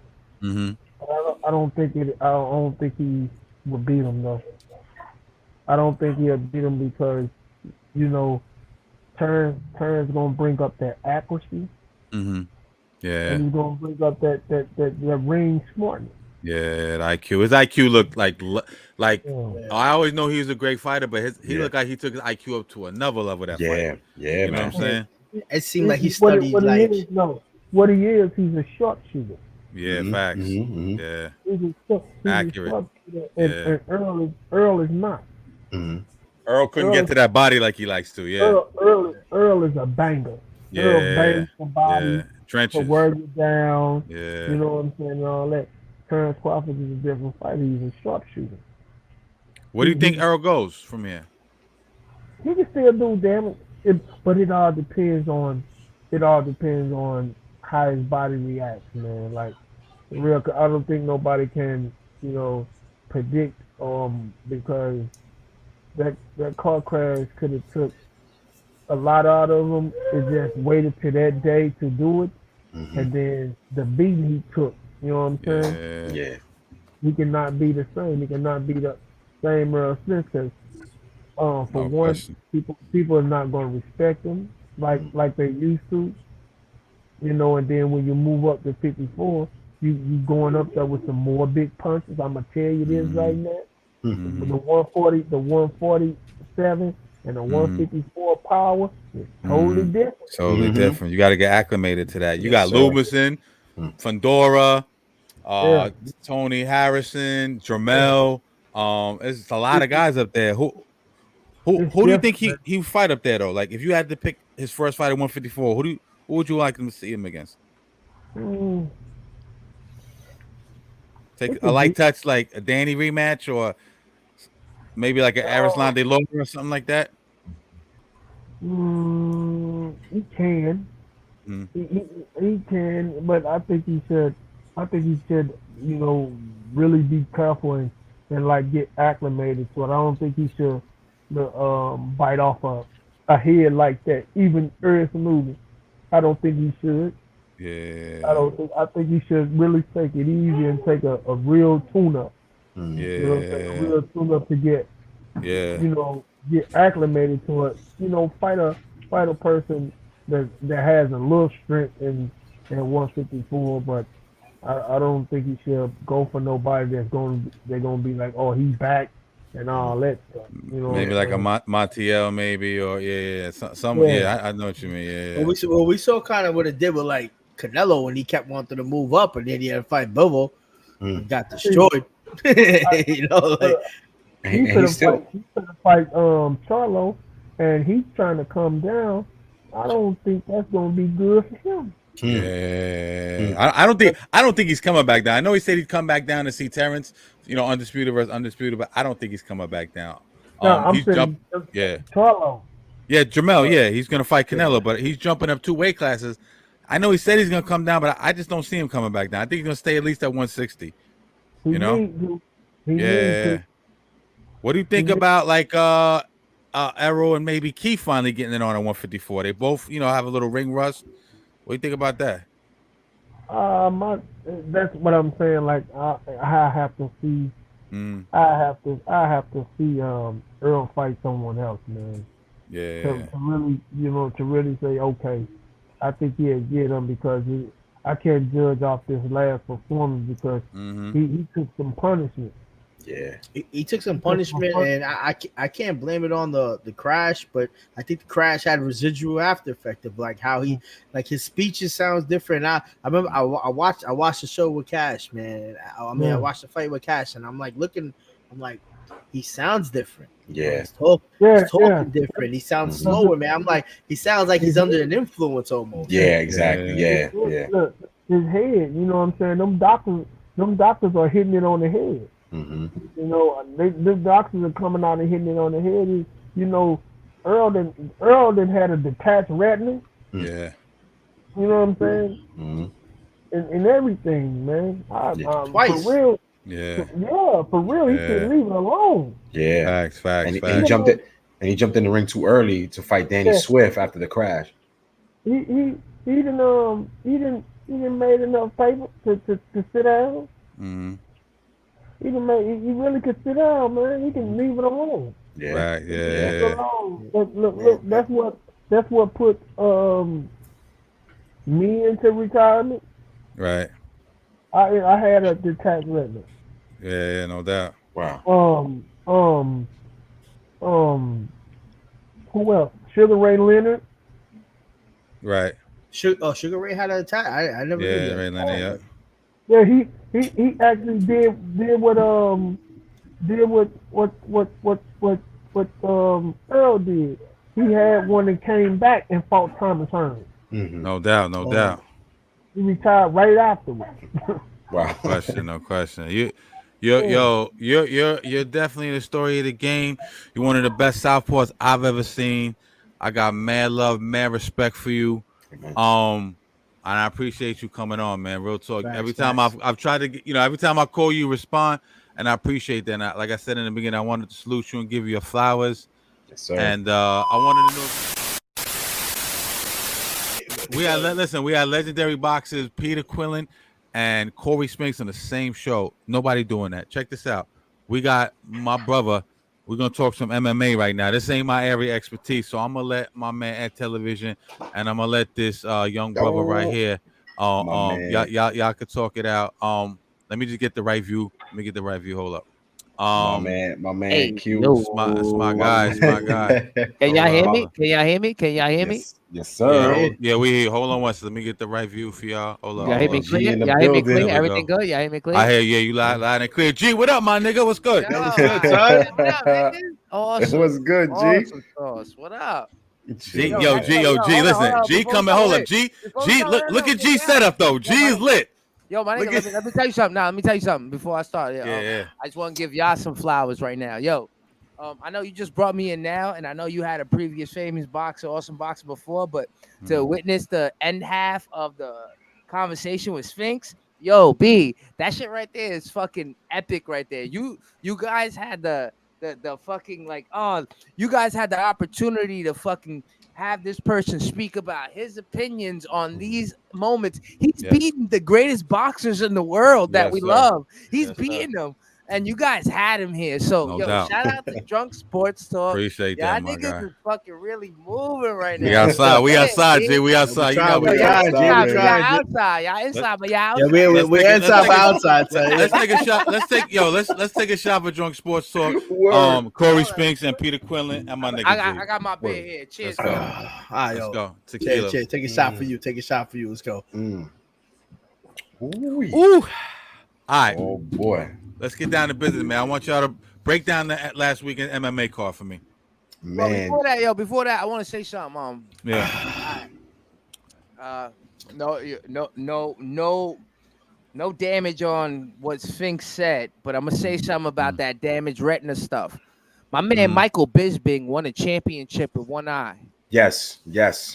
I'm gonna tell you something. You know, if you brought me in here for UFC, I'm gonna tell you something about UFC. These animals are different animals. Yes.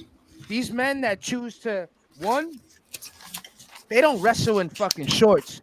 They wrestle in underwear. You know what I'm saying? Like, two, they don't, and respects. The art of knowing how to throw hands is painting a beautiful picture.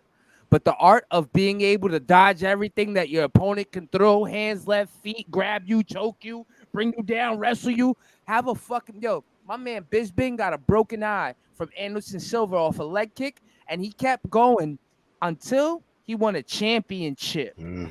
Right now, he's on a podcast. He pulls his eyeball out every now and then. It's got a glass eye. So, not to take off from what Sphinx said, but as being a UFC fan, the reason I became a diehard fan is for one reason and one reason only. These motherfuckers die hard. Hell yeah. They die in that ring. I've never seen anything like that. Like this weekend, this fight that took place, that towel should have been thrown in a long time ago. In my opinion, they were outclassed from the jump. The minute Eminem came out with Eminem came out with Bud, that nigga, he saw his face. He was like, oh shit. He's about to, after that first round, it was downloaded. Somebody put a meme out that Terrence Crawford couldn't afford Eminem to rap it. He had to go out to the recorded version. No, I think he was respectful, and he found a hood nigga that was on a come up, and he tried to shout him out. This is what you do. I think that was some real respectful shit. My thing was the energy in the building. You two guys are in front of 60,000 people right now. You guys are about to get it on and fight. I think that energy, from the first round, what was downloaded from Crawford was amazing. He downloaded everything he needed to download, and all he did was push forward and even relaxed in the 8th round until he saw an opportunity in the 9th to exploit it. So what he did was he showed why in that weight class, whether it be 154 or not, I think that fighting, when I see UFC, is really a mental thing. Fighting is 85. Going to work is 90% getting there, right? Fighting is 90% getting there. How you get there is here. How you get there is here with everybody you face. And this weekend in UFC, we saw that shit, yo. This weekend UFC was fucking lit, yo. And then to piggyback on what you said when you opened the stages, when you said these guys fight with underwear on, look what Derek Lewis did. He won that fight with a flying knee. That's a shit though, right? Yeah, Derek Lewis, he takes off his off his cup and he throws his cup in the crowd. Is hot. He's like, my balls is hot. And fans eat his cup up. Big pause. Big pause. Big pause. My man. That fan that grabs this nigga cup and goes, hey! He's gay for life. Yo. Oh man. Yo, but since you opened up with Derek Lewis, Derek Lewis Yeah. did an amazing thing. But you know why Yes, he did sir. that, right? You know he lost last of his 5-6 or something like that, right? Yeah, and not only that was his contract up fight. That was his last fight on his contract. Yeah, he was 2-3 in his last 5 fights. If he so didn't he needed perform this way, Mhm. and you know he has the bad stigma on him. Yeah. He can't win at home. Mhm. Whenever At he's all. at home, he Mhm. always loses. Every Yes. time it's a big match, every time somebody's in front of him, Derek Lewis always loses. But you know what? You can't bet on him on? You can't bet on him losing. No. You can't bet on him losing. I love him because he's so real. Like he said, even when he won the fight in the first round in My 33 nigga, homie seconds. got a 6-pack right now. Yeah. Yo, son, you know how big he is? He got a 6-pack right now. Yo, son, that's amazing. Yeah, and he out here throwing flying knees, and he even said it. He's like, I just do whatever bullshit, I could, and he won the fight.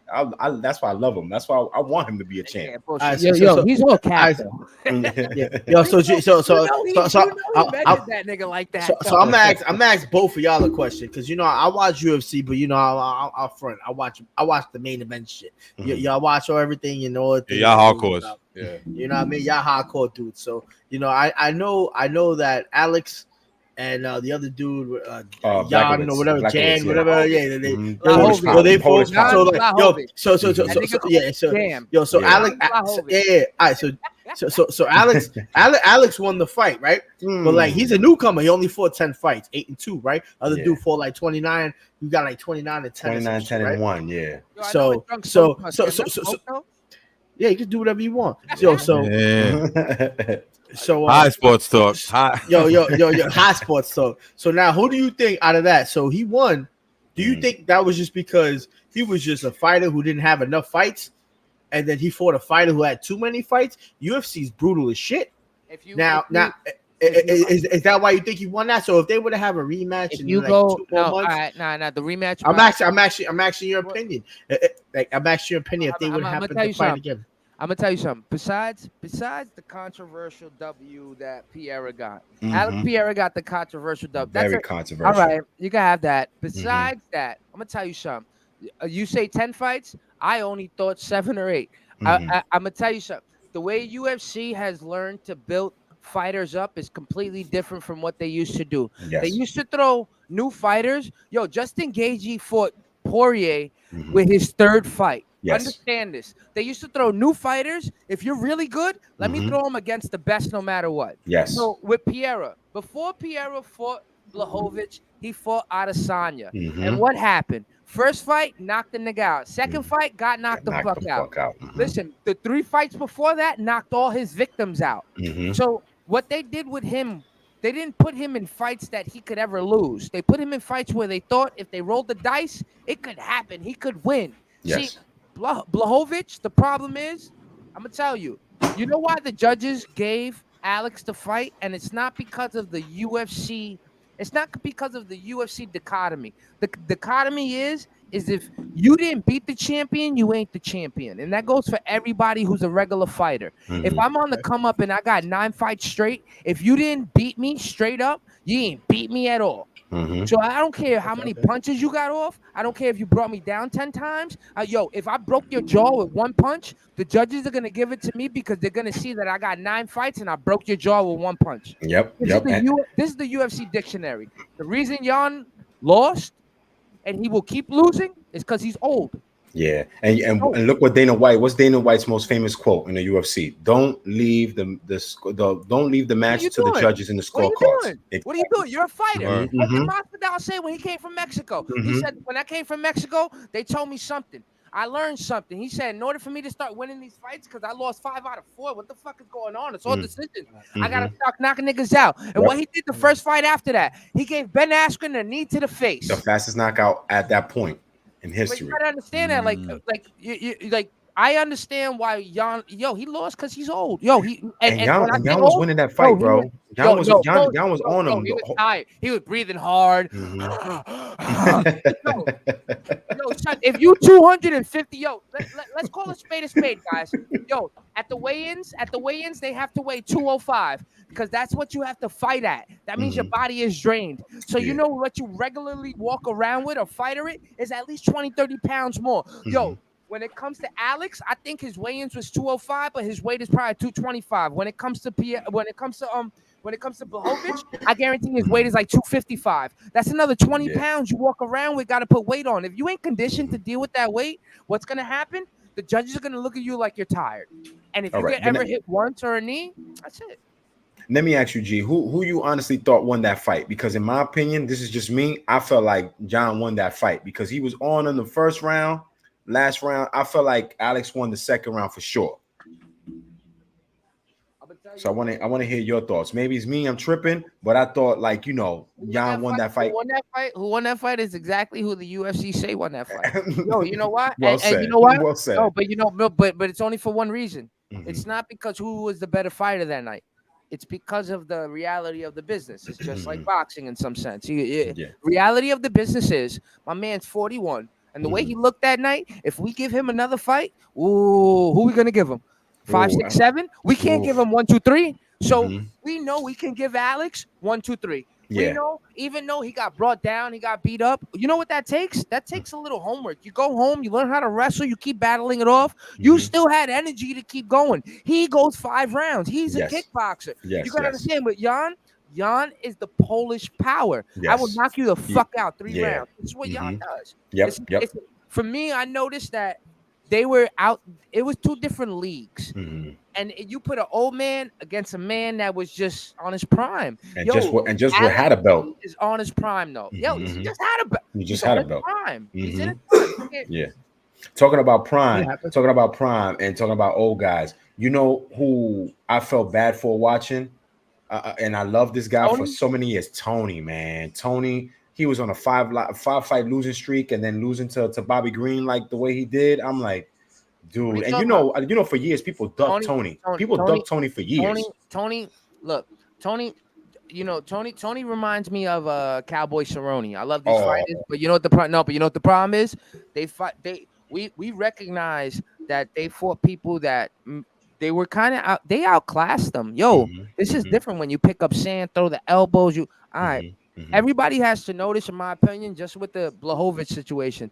Yo, fighters get out past their prime. Yeah, of course. When Tony fought Gagey and Gagey, you clearly saw it in the fight. When Tony was taking punches to the head, the way he was shaking his head like this and like blowing his nose, but still keeping his hand up, that was a person not in tune with his body and his brain. Yes. His body knows to fight. But his brain was saying no. Yo, Tony is past his prime. Yeah. And it's really sad if UFC even offers him another fight. I think he's done. He has to. I think he's done. Bobby Green beat you. No disrespect, Bobby. No disrespect. Bobby like he's a shooter. Yeah. But, Bobby, he's not a good fighter, son. Bobby gets beat, bro. You remember Tony was on a 12-fight winning streak. 12-fight winning streak. Yeah, and a lot of people ducked Tony during that 12-fight winning streak. If he would have fought Bobby during that 12-fight winning streak, he would have knocked Bobby's block off. But like seeing him lose these last 6 fights is like, Tony, you gotta hang it up, my brother, because as much as I love Tony, he just doesn't have it in him no more. Because you could tell he just gave up that fight. Well, it's not only giving up. Like I said, body and brain got to connect. Yeah, true. Body and brain got to connect, and not only that, you got to realize, like I said, UFC is not stupid. They know how to match people up in the right way, and if things go right when it comes to playing in the puppet strings hands, then it's going to go the way they go, and they needed Bobby Green to win. So Bobby Green will. We got 10 minutes, so let's go down the card. Yo, Chiesa and Kevin Holland. What you thought about that? Chiesa and Kevin Holland. I kind of knew Kevin Holland was gonna kind of pull that off. I just didn't know he was gonna win like in a rare naked choke. What do you mean? Chiesa hasn't fought in about 2 or 3 years. Chiesa has been an analyst. He hasn't done nothing. He only the last fight that he took, he got knocked the fuck out by Hamzat. Yeah.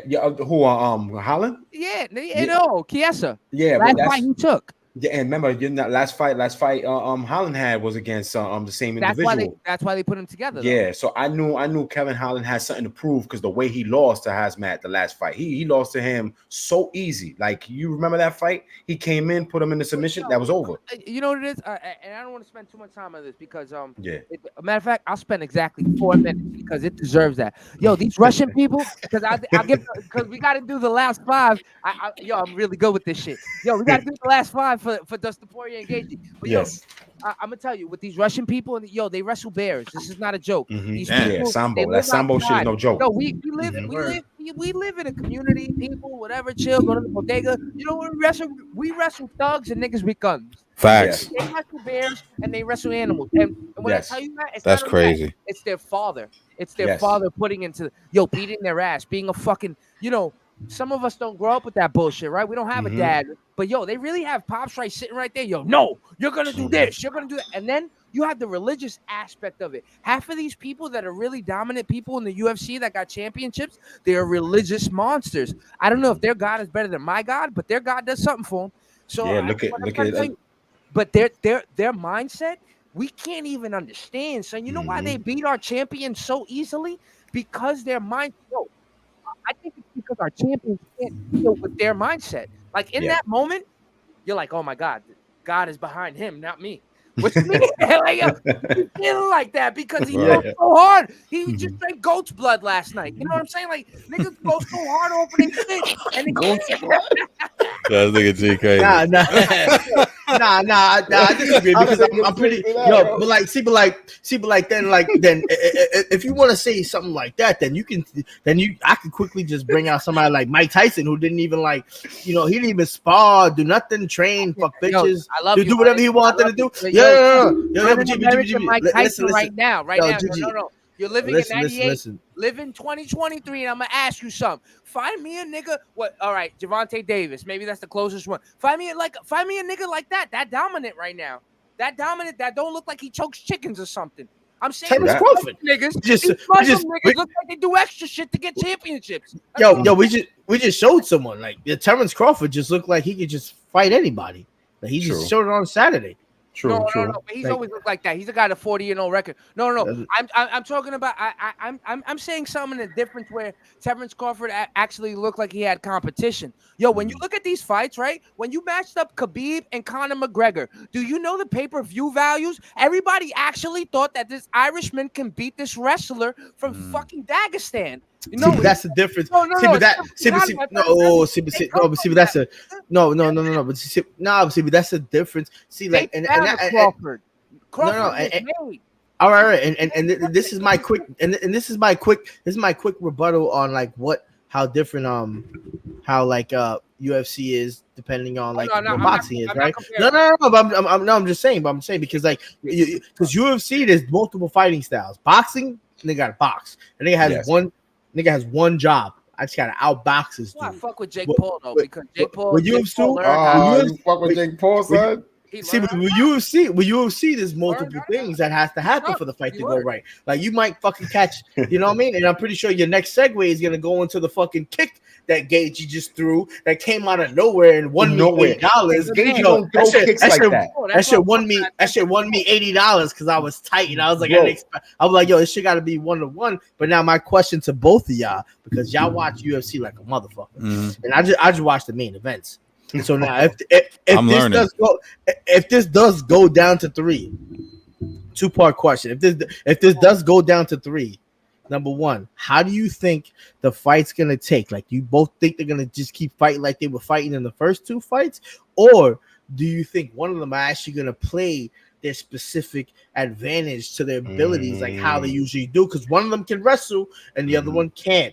Are they gonna actually do that the next fight to see who wins it? What you mean can't? Both of them can't wrestle.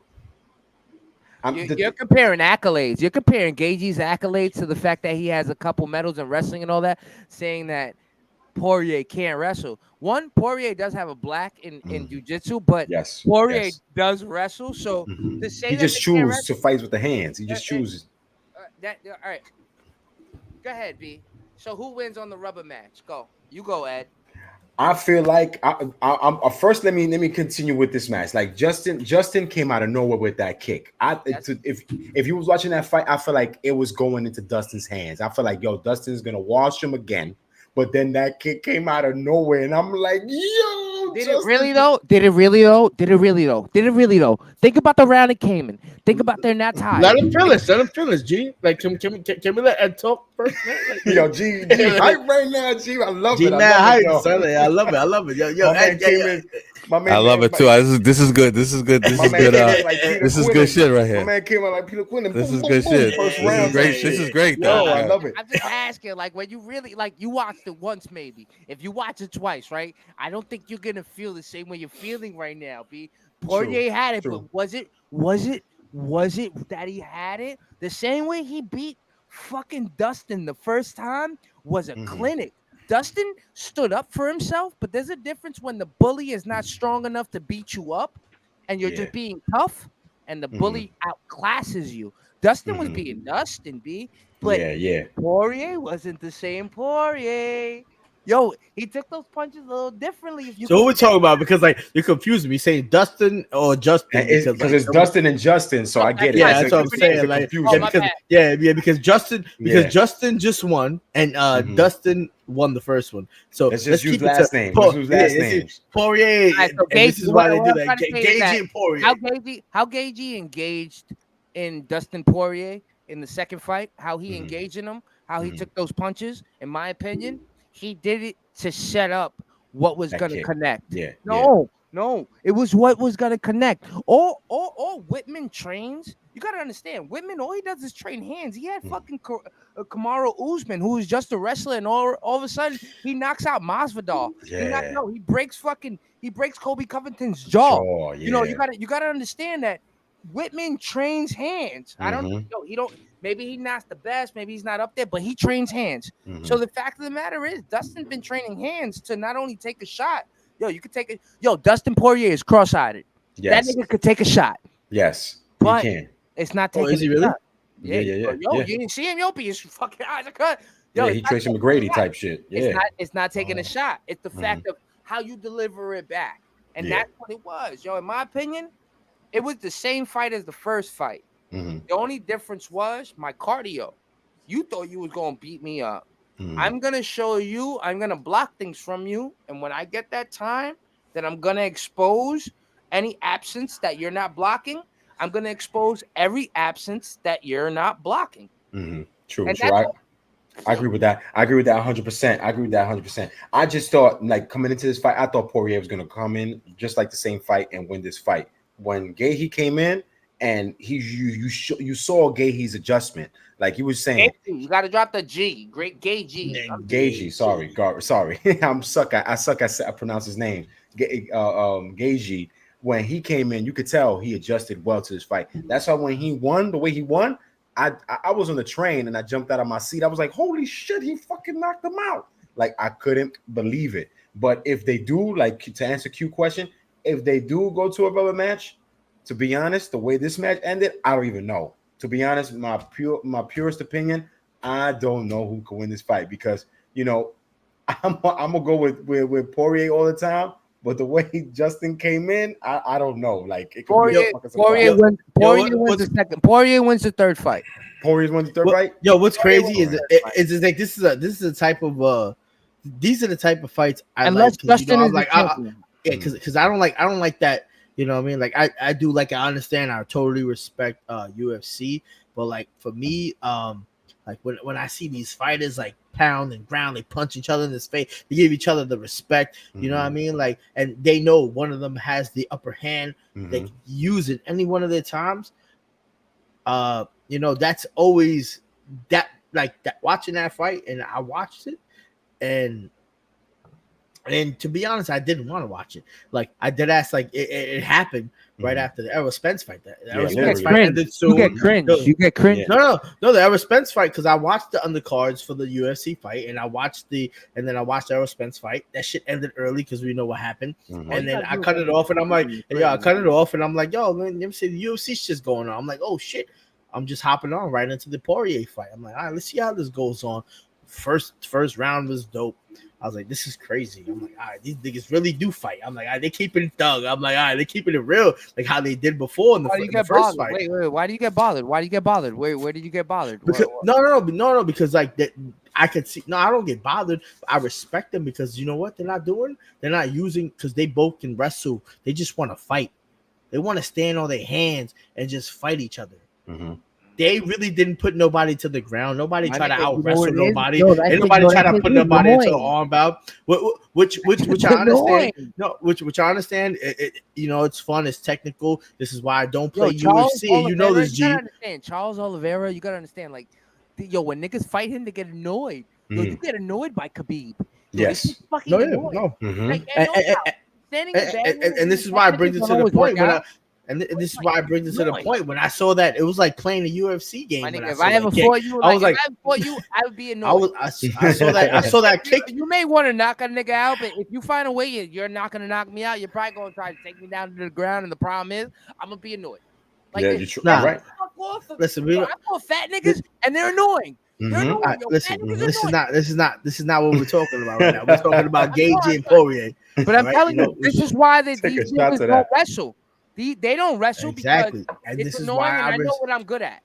I know what I'm good at. And this is why I respect them for it. Exactly, and this is why I respect them for it. And they fought hand to hand. I love it. And one dude just happened to throw a kick who wasn't ready for it. It wasn't ready. And knocked him out. I was like, yo. I was like, yo. That shit happened. All right, so I know we gotta leave. It's past 11:02. But I will say, I think one of them should move up in weight class. I think that Poirier maybe should go to 170 and go deal with them niggas up there because he already fought the nigga, right? Like he can. I think he can. I think that Poirier could deal with Alex.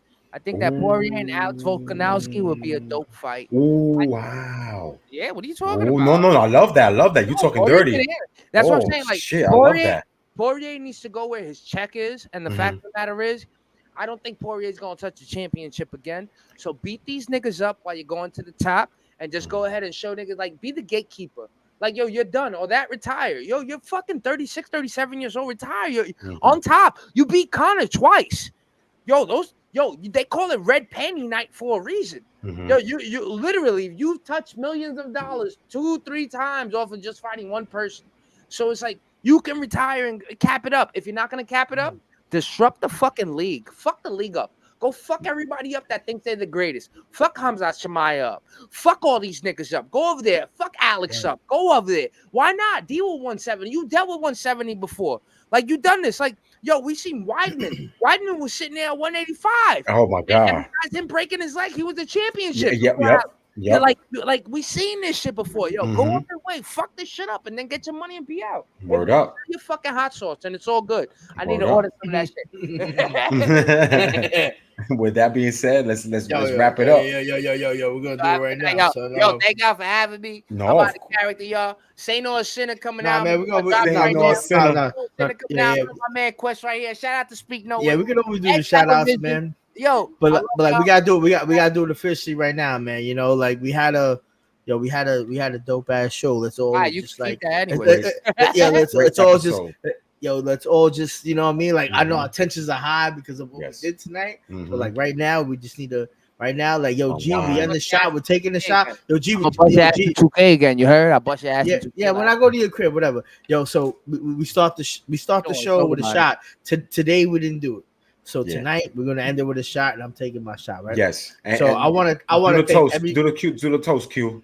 I'm gonna do the toast, man. Let's go. Like, you know what I mean? So, Speak no. Speak know how to do one of the duties, man. Don't worry about it, man. He other responsibilities, man. But it was just great, man. It was just a great show. I love y'all. It was just a great. He's fucking up my whole fucking up my whole outro, man. Yo, fucking up my whole outro, man. Fucking up my whole outro. I didn't know you podcast, Quest. My bad. Yo, y'all can hear me? Y'all can hear me? Yes, sir. This episode is brought to you by cut the check. Cut the check. Word. You see this? Cut the check. Yo, John. Yo, speaking of, I know you that good, but damn, 1,800. Nah. They gotta cut the check first. We working on it. Yo, this is our longest episode right now. You know that, right? All right, let's do it. I know Ed gotta go to work. Yo, Let's the quality. Yo, Ed gotta go to work, man. Yo, the quality, the work ethic, what y'all talk about, everything that you're doing right now. Appreciate you, my guy. I'm glad you came here to speak. No, yo, this shit's awesome. Keep going, guys. Thank you, my brother. Appreciate. Hey, yo, G, I'm gonna ask you something. I'm gonna put you on the spot on national. Go live and want to do all that. Listen, G, I'm gonna put you on the spot. I need you on a weekly spot or bi-weekly spot for MMA. You got me? Of course. Yes, sir. Let's do it, sir. Let's stay last. Let's toast to that. Let's go. What? To another great episode. Now we're not toasting just to that. We're toasting to a great episode. West don't like me, my nigga. We're toasting. Nah, man. Yo. You're toasting to a good ass episode, B. Yo, we had Peter Kid. We had Peter Kid Quillin, bro. Nice. Yo, fucking Cory Spinks. We had a fucking dope ass episode. Let's just fucking establish that. Yes, and we had my dude, son. My God. If you punch G, I'll punch you in the face. Even if I don't even know how to box. I'm rocking a drip. Tales from the Script. Tales from the Script on every platform. Check it out. Tales from the Script. Yo, Tales from the Script is out. Yo, Saint Racina. Yo, G did that Saint Racina shirt in my crib. In his crib, like in front of me. That shit was crazy. I was like, damn. Yo, I gonna get written up. Let's close this out. Yeah, yo, we out of here, yo. Yo, salute. Yo, G, take a shot. Oh, sip a beer, whatever. Yeah, have a good night, man. Peace, salute. Drunk Sports Talk. See you guys. Love you guys next week. Peace.